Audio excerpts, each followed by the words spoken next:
Trudel le matin. Le commentaire de Fred Bérard. Oui, qu'on retrouve dans son véhicule comme à tous les vendredis matins. Parce qu'il y a de l'école aujourd'hui. Hein? On va enseigner à cette belle jeunesse. Salutations à Marie-Hélène Gaudreau qui a donc donné des sous à la Fondation Frédéric Bérard et à qui il restait de l'argent pour en mettre un petit peu CFLO. C'est bien apprécié. Merci beaucoup. Bon, on a le sens des priorités. On commence par la Fondation, puis après ça, c'est CFLO.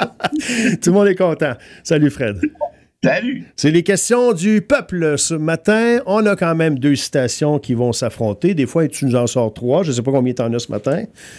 J'en ai 2. T'en as 2. On aura la belle histoire. On aura aussi une autre personne, une autre amitié de Fred qui sera mise à l'épreuve par un don. Dénonciation. Une cruelle dénonciation vers la fin de l'émission. Et une surprise, ça a l'air aussi. Oui, bien, la belle nouvelle, c'est la surprise et vice-versa. OK, parfait. En attendant... J'ai pas voulu te dire avant d'entrer en ondes, parce que panier percé comme tu es, t'aurais scrappé mon punch. Voilà, t'as compris ça toi aussi. Tu vois, il n'y a plus juste moi. Il n'y a plus juste moi qui commence à te connaître, Serge. Tout le monde. Fred aussi. Il n'y a personne qui ne me dit rien avant d'aller en ondes. OK, les citations de ce matin, Fred? Oui, alors, d'un côté, nous avons Sun Tzu, un grand philosophe, un grand sage chinois, qui a discuté notamment de l'art de la guerre, versus un gorille dans un zoo. Mais... les gens votent pour les animaux, c'est pas fair, c'est pas juste. Alors, ben là, qu'est-ce que tu veux que je te dise? C'est humain de mieux se comporter, hein? Alors, Sun Tzu contre un gorille dans un zoo, ça rime tout ça. Alors, à vous de jouer. 825-255-9909, c'est vous qui décidez de la citation qu'on va entendre à la toute fin. Prêt pour les questions des gens ce matin? Absolument. C'est pas une question, mais il y a Pat qui m'a écrit hier. Il dit: j'aimerais ça que tu en glisses un mot à Fred, voir comment il va réagir à ça. Si tu me donnes juste le temps de le trouver. Peut-être qu'André, tu pourrais commencer entre-temps. Ah non, je l'ai ici. Il dit: je regardais un film hier soir et Elon Musk ressemble en tout point à Joseph Goebbels. C'est ça, Goebbels? Qui était Goebbels, oui, tout simplement, qui a été ministre de la propagande de Hitler pendant 12 ans. T'en penses quoi? Y a-tu des points? Y a-tu des points communs? Y a-tu des similitudes? Il y a quand même les saluts nazis, c'est déjà pas pire. Ouais.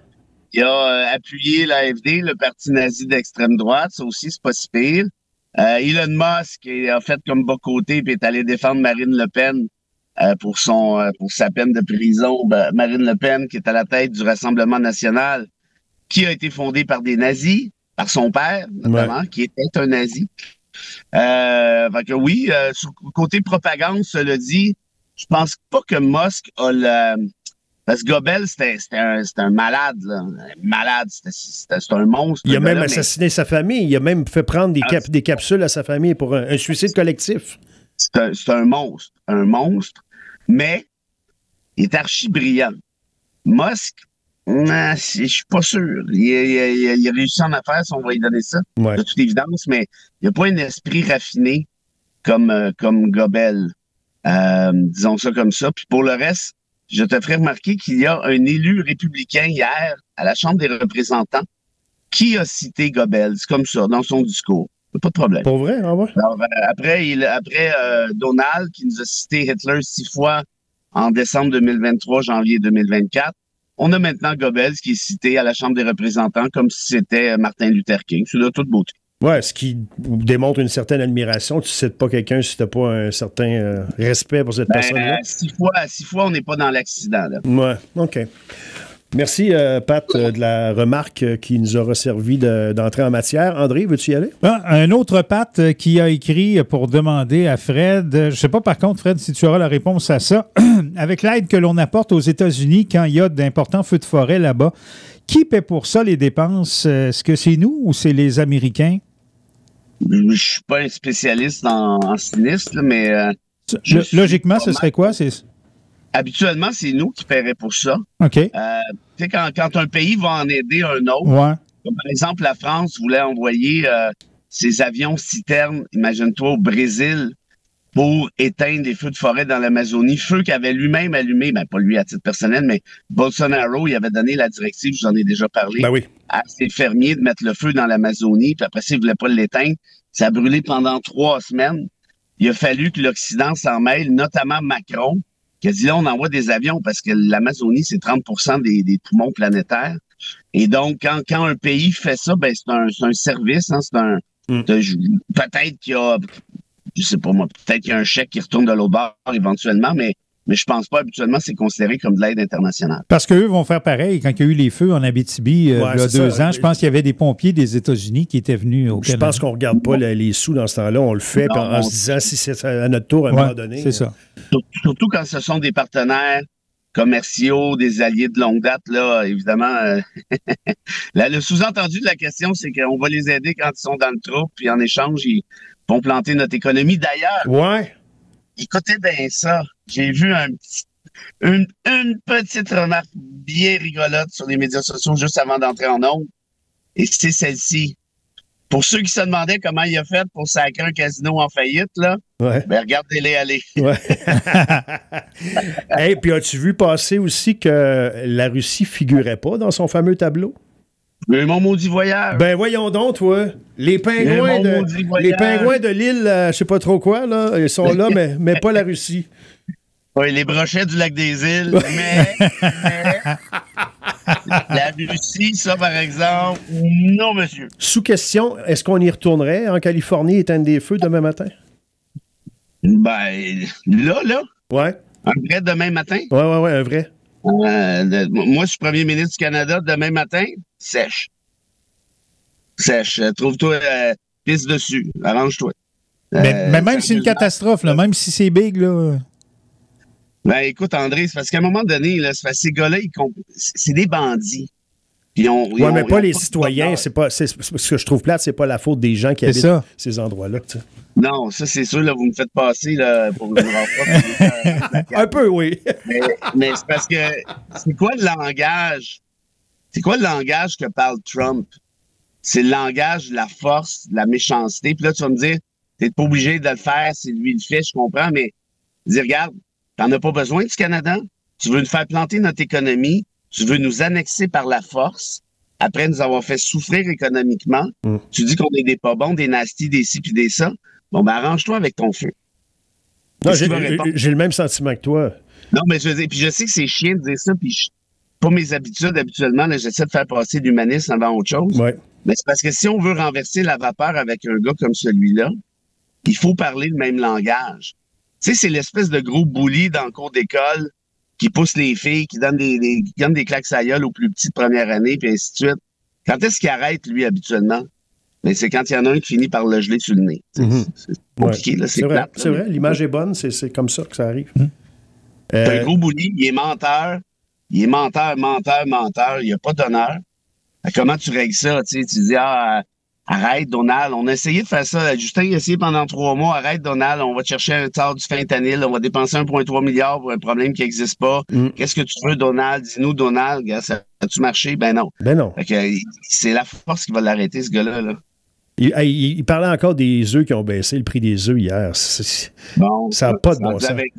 La douzaine. Mais c'est parce que ça n'a pas baissé nulle part. Les Américains, sur les réseaux sociaux, hier, ça arrachait la chemise. C'était comme... Où c'est qu'il a vu ça, lui, que les prix les ont baissés?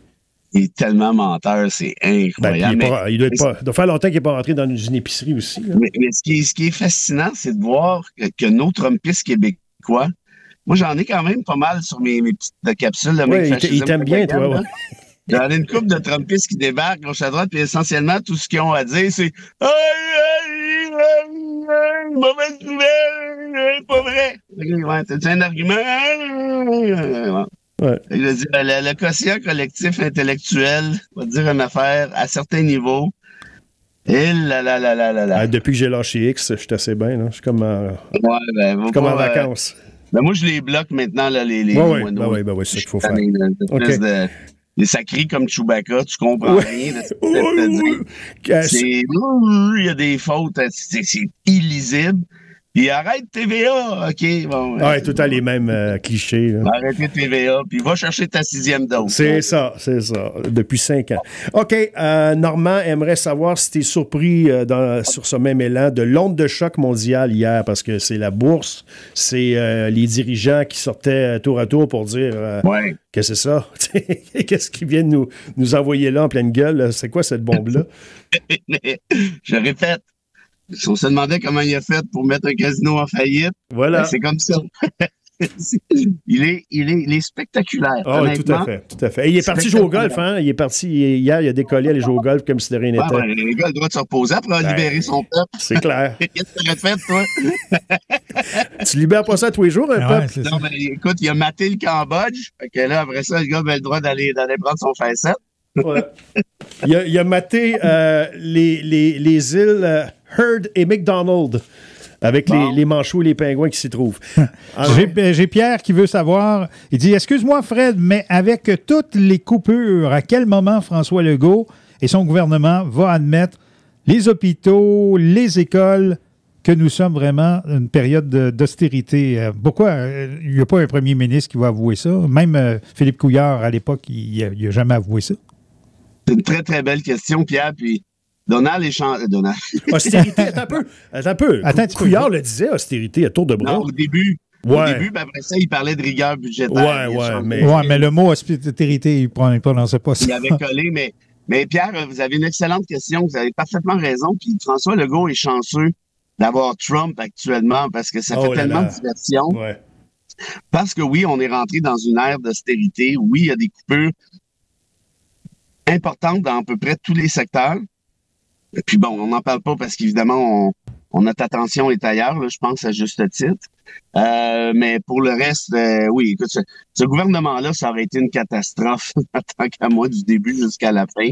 Mais c'est des machines de communication.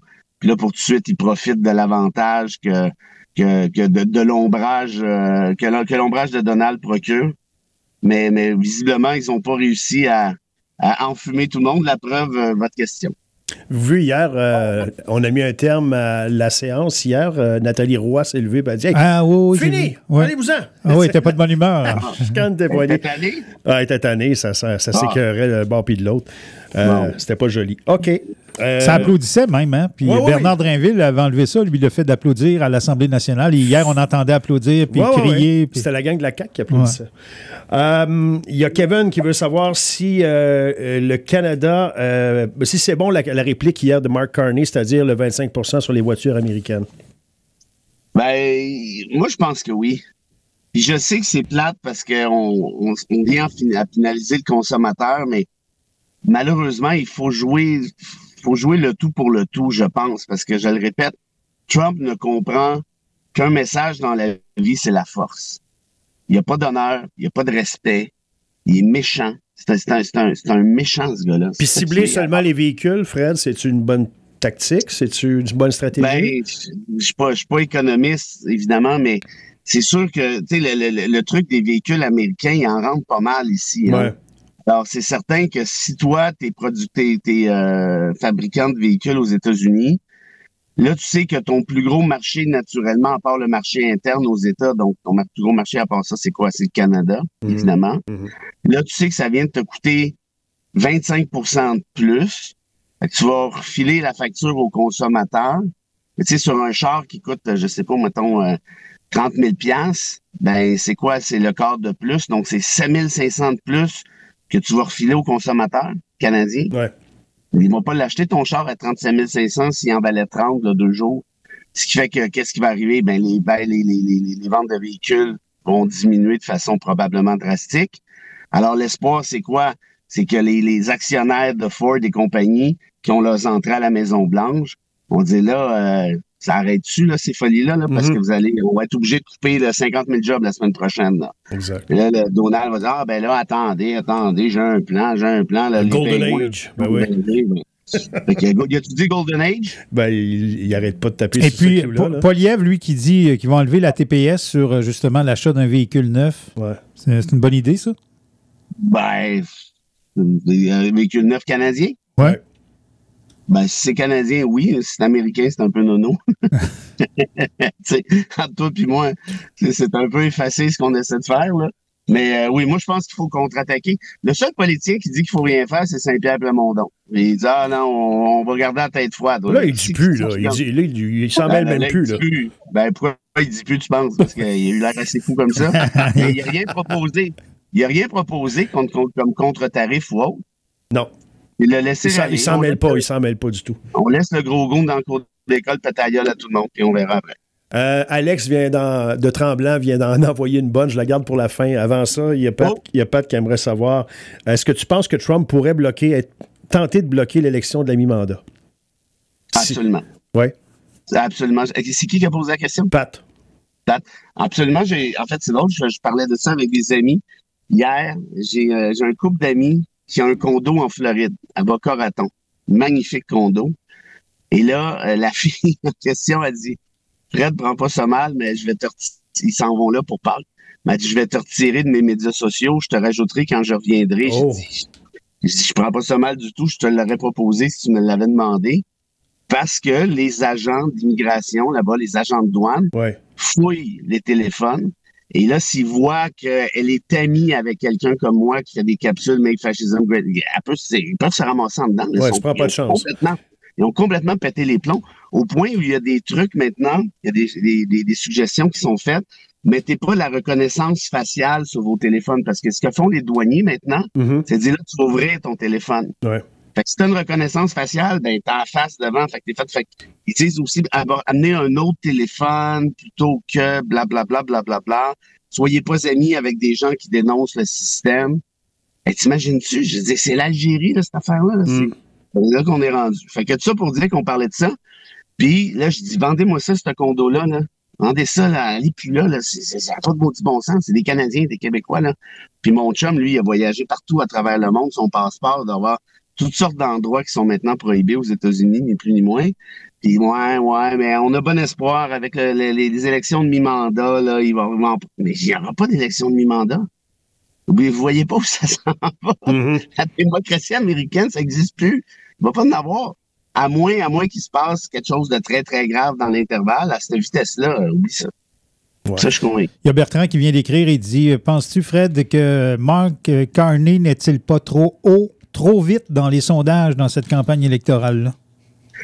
Ça, c'est toujours l'enjeu. C'est une très, très belle question. Il reste du temps. Il reste quoi, 23 jours? À peu près, c'est le 27, puis on est le 4. 28 avril. C'est le 28, donc il reste 24 jours, ce qui est énorme.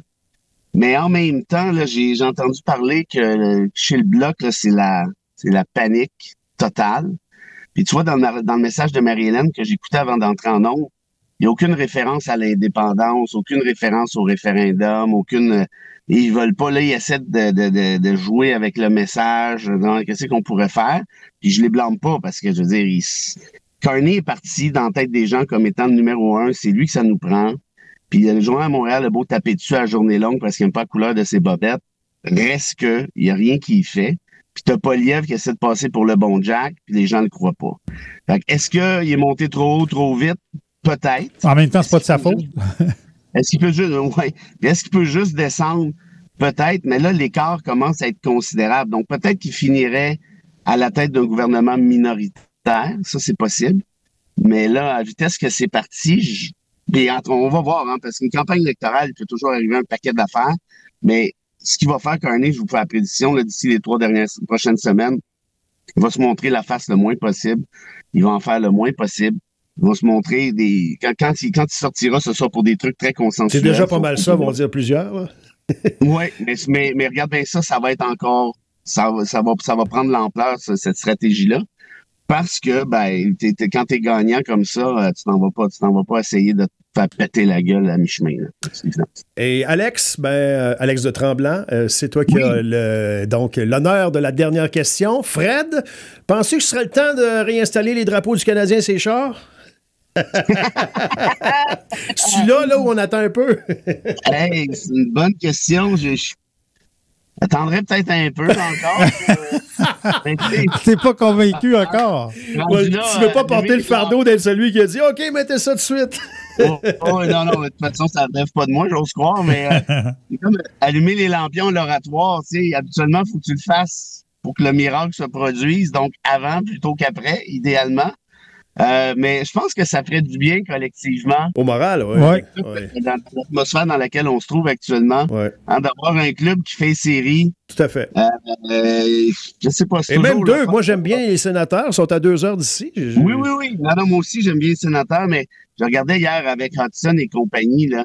c'est vraiment du beau hockey, là. C'est le fun. C'est pas un gros club, mais c'est vraiment un club bien sympathique. Ouais. Puis le hockey des séries, là, on dira ce qu'on voudra, mais c'est rare que tu vois un peuple autant uni que ça. Hein, on a cette tendance-là à s'unir. Puis même ceux qui ne traitent pas sur le Canadien nécessairement, il y a quand même une effervescence, il y a un buzz. Puis je le répète, avec tout ce qui se passe, là, c'est pas d'avoir une espèce de beau trip de gang comme ça, là, ça serait bien le fun. Fait que à votre question, Alex, tiens, moi je vote oui. Mettez votre drapeau et portez-le bien haut. Voilà. On l'a vu pendant la pandémie, d'ailleurs, hein, comment ça rassemble un peuple en pleine période sombre. OK. Donc, le gorille l'emporte, mais avant, belle histoire ainsi qu'un nom sympathique. Oui. Un nom sympathique. Ben, qu'on va dénoncer, qu'on va... Ah oui. Ben, tu sais pas s'il est sympathique. Non, ben, tu dis toujours qu'ils sont sympathiques. Moi, j'y crois. Oui, c'est vrai. Alors, écoutez bien ça, là, vous allez tomber sur le popotin. Quand je vous disais que mon ami Pascal Michauville, c'est un gars d'honneur, Ouais. hein? Ouais. Puis c'est un fiable, puis c'est un solidaire, puis ça a le cœur gros comme CFLO, ben je niaisais pas. Il fallait prendre mon oncle Fredouille au mot.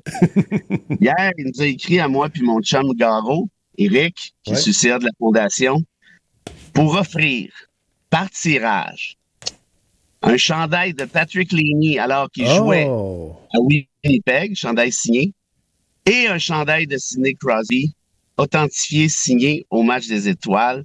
On va faire tirer les 2 chandails à partir de la semaine prochaine. On va vendre des petits billets. On va voir, on est en train de jaser de logistique un peu, comment ça va fonctionner, tout ça. OK. Alors, voilà, c'est pas une superbe nouvelle. Fantastique. Bravo. Bravo, M. Michauville. Les billets sont pas très chers. André Léonard va vider ses REER. Bon, oui, je suis là-dessus. Je suis en train de fouiller là-dedans. Là. C'est good. Et puis voilà, fait que merci à mon ami Michaud. Je savais que je pouvais compter sur toi. Mais là, franchement, là, c'est même au-delà de mes espérances. Oui, c'est bien. Fantastique.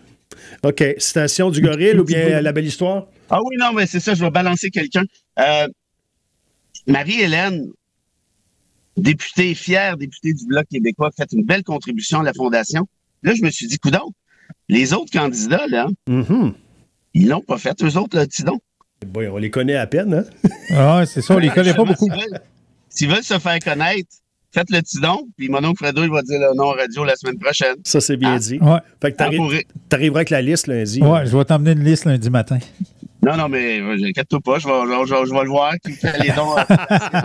Et je dirai un bon mot à tous les candidats et candidates qui oseront encourager cette belle jeunesse afin de lutter contre la désinformation. Et vous dire qu'on est rendu à 17 textes déjà. Wow. À peu près de tous les paliers. Mais le plus, le mieux, il reste encore un bon 21 jours avant la date des remises. Des belles nouvelles. Le gorille, c'est ça? Oui, le gorille l'emporte. Et les pauvres Sun Tzu qui se fait clencher par un gorille, mais rendu là, je blâme pas. T'as un peu couru après, oui, c'est ça. Le gorille, dans le zoo, te dit, André Léonard, je vois des humains, mais pas d'humanité. Ah, tabarouette. Hein? Le zoo inversé, André? Ils sont intelligents, les animaux. C'est fou, quand ils nous parlent, là, on devrait les écouter. Et André avec son mot de la fin. Salut, Fred, bon week-end. Non, je sais pas, là. Bye. Salut. Salut.